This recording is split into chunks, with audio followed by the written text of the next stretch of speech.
Coaching is not for everyone. In this video, I'm going to share who is coaching for and who it is not. I'm going to show you how I support middle managers through leadership coaching, what happens behind the scenes in coaching sessions, and who can benefit most from this type of service and who should not invest in coaching. By the end, you will know whether coaching can help you as a mid-level manager or corporate professional, even if you're not in a leadership role, but you just want to grow, or whether there are other solutions that you should consider to achieve your goal or solve your problem. I love how this is changing in the last few years, and everyone is talking about coaching, getting mental health support. Everyone has coaches, therapists, mental health professionals, but there's a lot of misunderstanding, especially around leadership coaching. And a lot of middle managers deny themselves this type of support, assuming their role is not high level enough. That's exact words I've heard from people. Or they do not call themselves leaders. They do not think their role is big enough to be called a leader.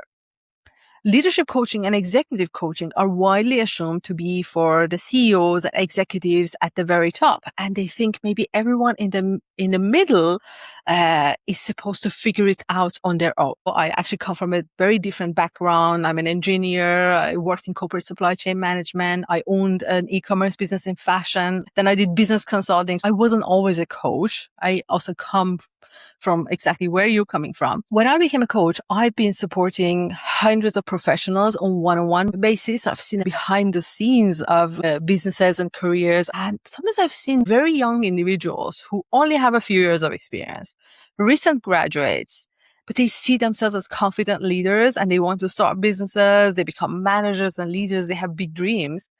And then I've also met individuals who have PhDs, MBAs, all kinds of credentials, nearly 20 years of experience, and still do not see themselves as leaders. More experience does not necessarily bring more confidence. So it is not so much about experience and qualifications, but about your identity and how you see yourself. I'm not against MBAs or leadership programs, but there is a time and place for them. Business schools target this group very well. High performance in the middle who are ambitious, insecure, driven and talented, who want to grow their careers but have reached a ceiling either in their performance or in their careers. And of course, an MBA and any form of executive leadership training is useful. I have personally benefited from studying this program, mostly because of the people I met in these programs and the mindset shifts I had. So I'm not here to say you should not do them. But I've also coached many clients who hold MBAs from big name, prestigious business schools, some very big ones in Switzerland. It's very expensive to get in them. It's not easy to go into those programs, but they get graduated and they have not reached their career goals.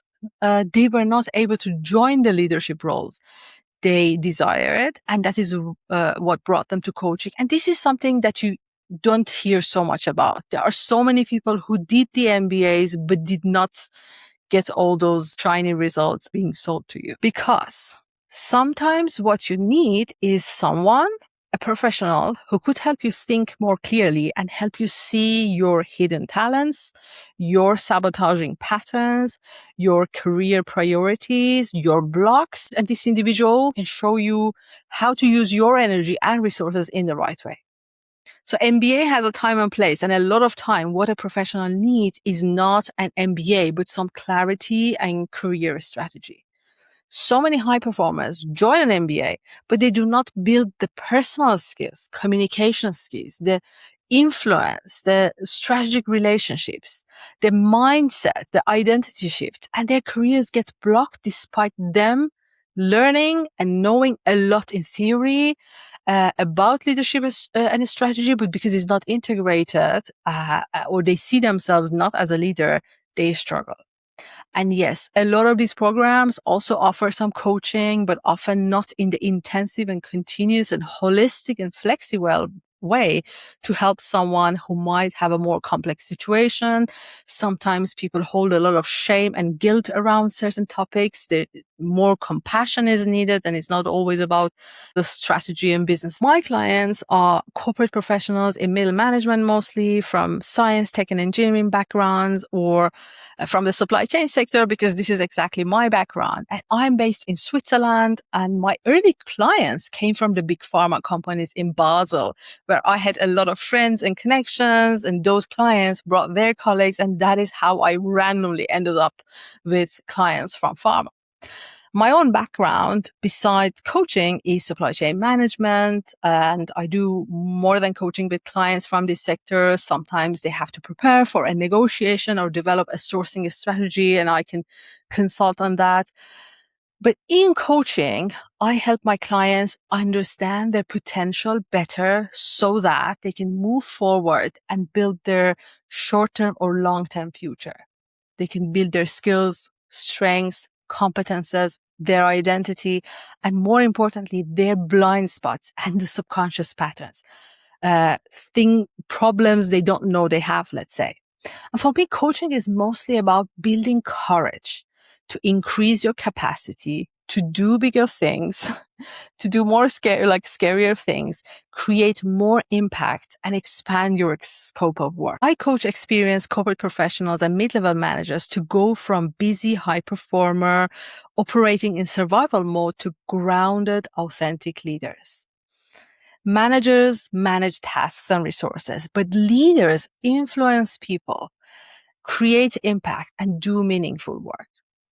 I do this work because I have once been a busy manager in survival mode myself, and I was really frustrated because I had the vision and ambition and so many ideas, but I was so buried in work and I did not know how to even get myself out of this hamster wheel. And those days, it seemed so impossible for me to work in a healthy way where I could both have the fulfillment and impactful work aligned with who I am and my vision. And I feel called to support those who struggle with what my old self struggled. And I'm here to help others make the change I was able to do. Those days, I was doing everything to help myself, and I started with reading books and taking training and leadership development courses. And I noticed most of the educational content around leadership is created for senior decision makers who had far more power than me. They had the authority to do things that I did not have. And it took me a while to find the right support, because a lot of the educational content I was absorbing was not really helpful for my situation. So with the help of a few great coaches, I was able to change my career, find the courage to step into entrepreneurship, and later into coaching. I believe middle managers are the backbone of the industry, and there is so much talent in this layer. They also get the least coaching support. That is what I am here to change. I am an ICF Professional Certified Coach, or PCC, a credential held by fewer than 12% of ICF-credentialed coaches globally. And if you didn't know, International Coaching Federation offers the highest standard in the coaching industry. If you want to hire a coach, make sure they have this credential. And I have logged over 1,100 hours of coaching, worked with over 400 private clients from premium brands and large corporations. And I work with clients internationally, primarily across Switzerland, Europe, and the US and the UK, the UAE. These are the places I seem to spend more time with. So naturally have more clients from these areas. I believe success comes from your mindset, your identity, the strategy, of course, very important, and your energy, how you hold yourself. And it happens when you keep building spaces for growth through working with experts, learning and challenging ways of thinking that no longer serves you. And I've always been obsessed with human behavior and what makes us who we are, what makes one manager a successful leader and another one struggle despite talent and knowledge. What inspires me in this work is modern evidence-based psychology and leadership research, and also ancient stories, because the human nation across history has always been on this journey of growth. I grew up in Iran, and with the poetry and philosophy of Rumi, and I draw on that in coaching a lot. I'm also Swiss, and I have spent my professional life in this country. That's where I spent most of my adult life, working with Swiss values of reliability, stability, quality, and precision. And that shaped my professional identity. I love to travel and come from a diverse cultural background and family. So stories, art, traditions from different countries are another source of inspiration for me. There are 3 key topics my clients bring to coaching. The first group wants a promotion or a career upgrade. Is a very clear goal they have. After hitting, for example, a career plateau or a job loss, or sometimes there are people who are working, they want a promotion, they do everything for it, and it's just not happening. They get rejected, or they get promised an opportunity, but then it doesn't happen. They cannot move forward. They start to lose motivation, and that frustration brings them to coaching so they can find the root cause of their lack of progress despite talent, skills, and experience. The second group were recently promoted into a leadership role. I also get a lot of new managers in the new role, in the new company, and they want to establish themselves as a trusted leader with a high-performing team.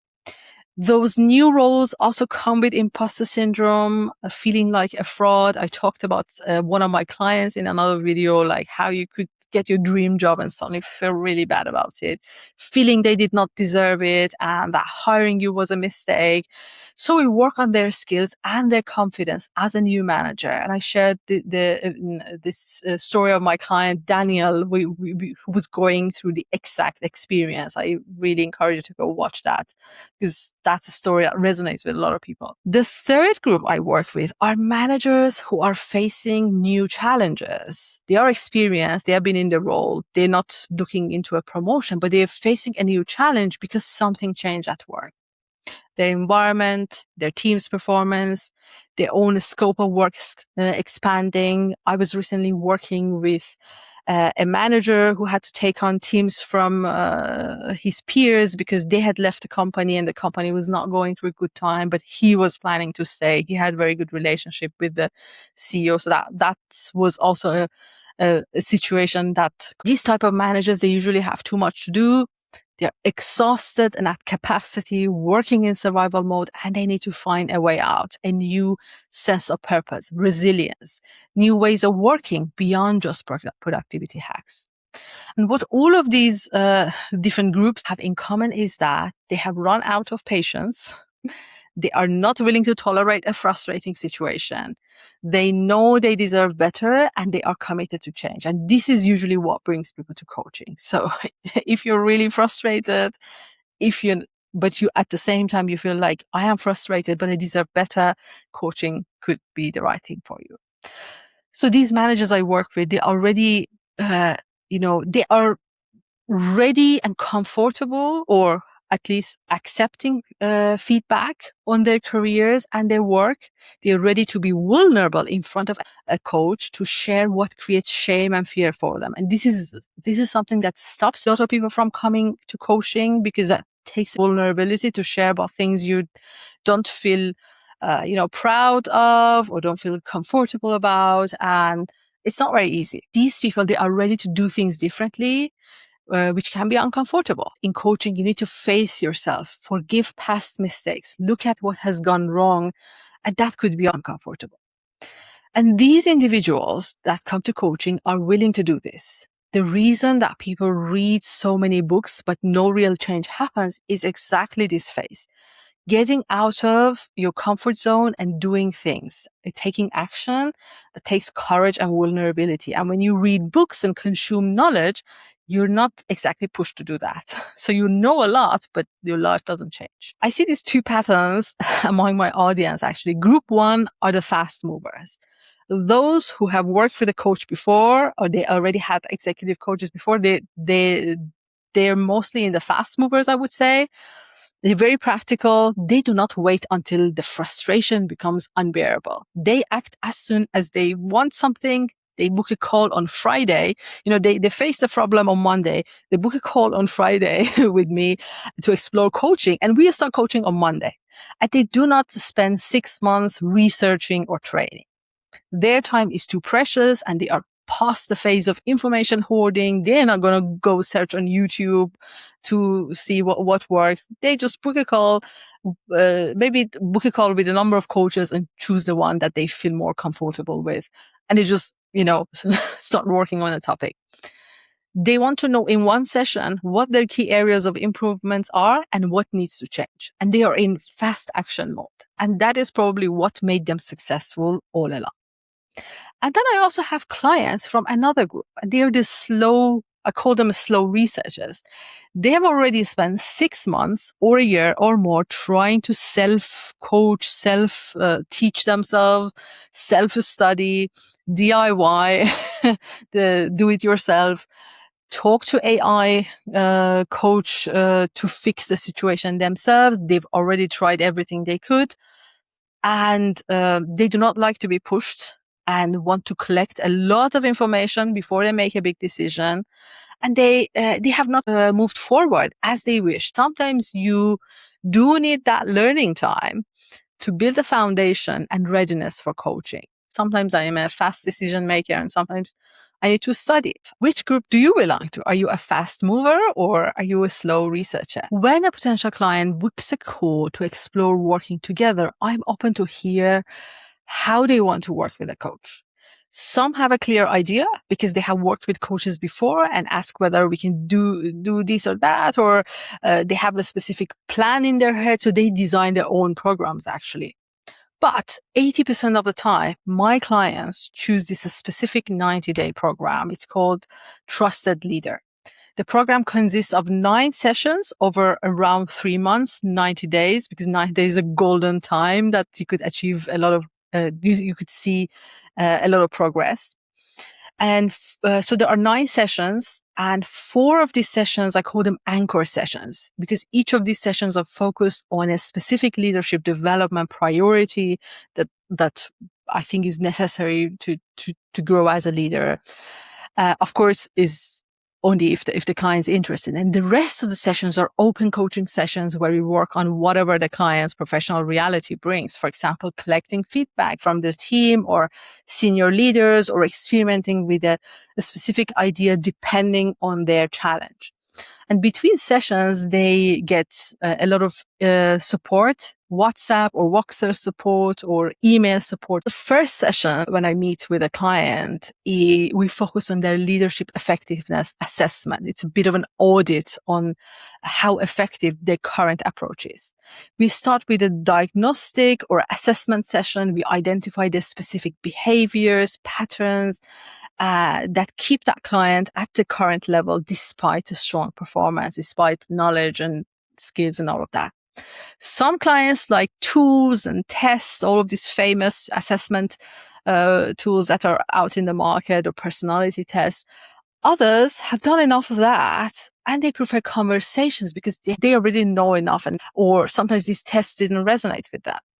So we define the gaps in your leadership effectiveness and set the development priorities for the 3 months ahead. In session 2, we look at your environment. Your mindset matters, of course, but you do not function in isolation. Especially as a leader, you're always working with other humans in a corporation, in an industry, and those interactions matter equally. That's why I think anybody who working with business or leadership or executive coaching needs to have that sort of systemic approach, because it's not really only about growing one person. It's about how you show up in those interactions. And in this session, this anchor session, we look at how decisions actually get made in your organization or in your industry, who the informal influencers are, where you sit in that network, what is required to reach the conversations that shape outcomes. In the third anchor session, we look into your influence across the organization or industry. We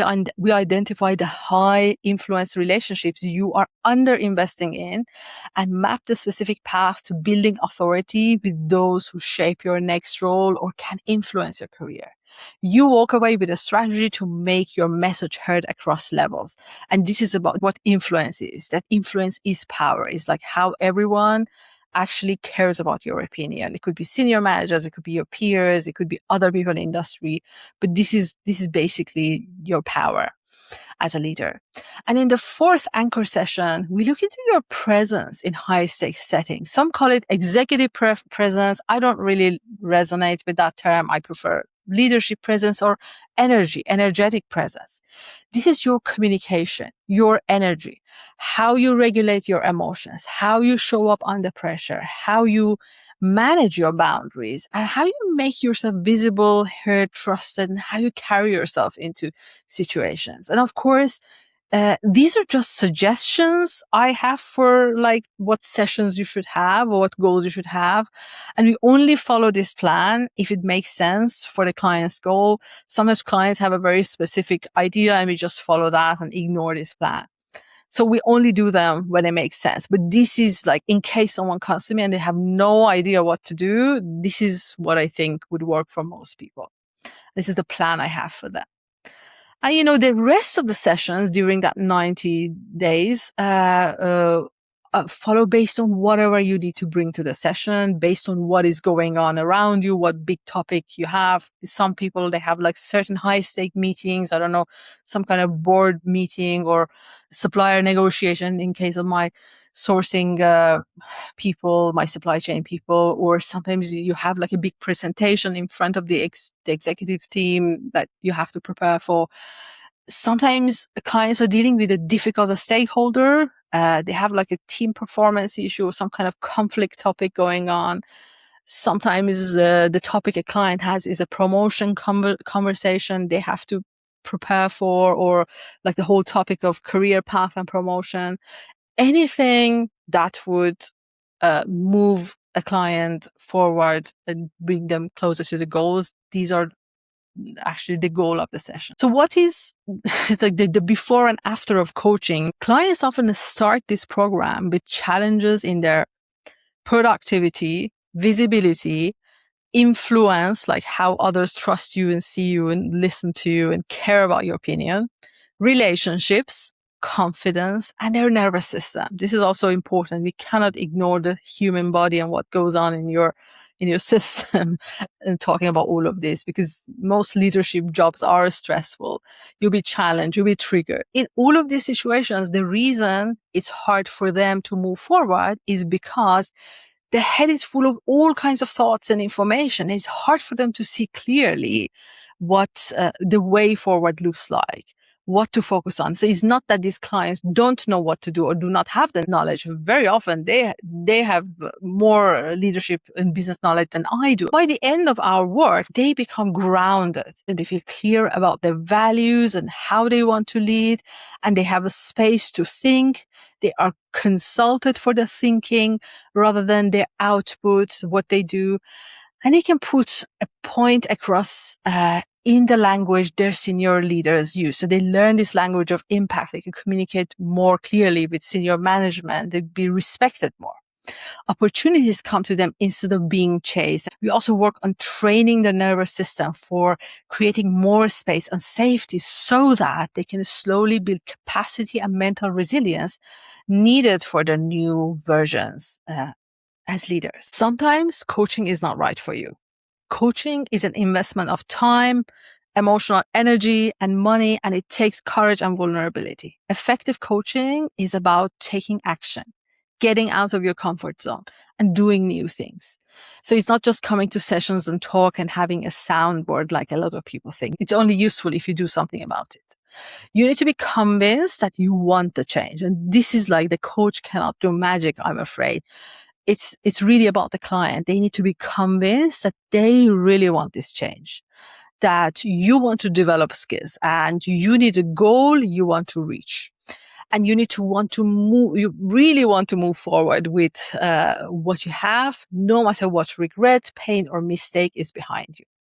And if you do not have that foundation, if you're not excited about the change or do not feel the need deeply, this is probably not for you. You know, in the beginning of like when people book a call with me to explore coaching, I have a forum and somewhere I ask like, how committed are you to this, to change the situation? And if someone says like, not that committed, usually for me, that is a red flag that this person is not ready for coaching. You really need to want that change. And also, leadership coaching is not about magic or quick fix. It needs patience, because so much of coaching is about building new habits, redesigning your new identity. There's a lot of neuroscience behind that. You need to build new neural pathways. You know, your nervous system has to change. Gurus promising quantum jumps and overnight transformation by just listening to a meditation or subliminal, or they guarantee results.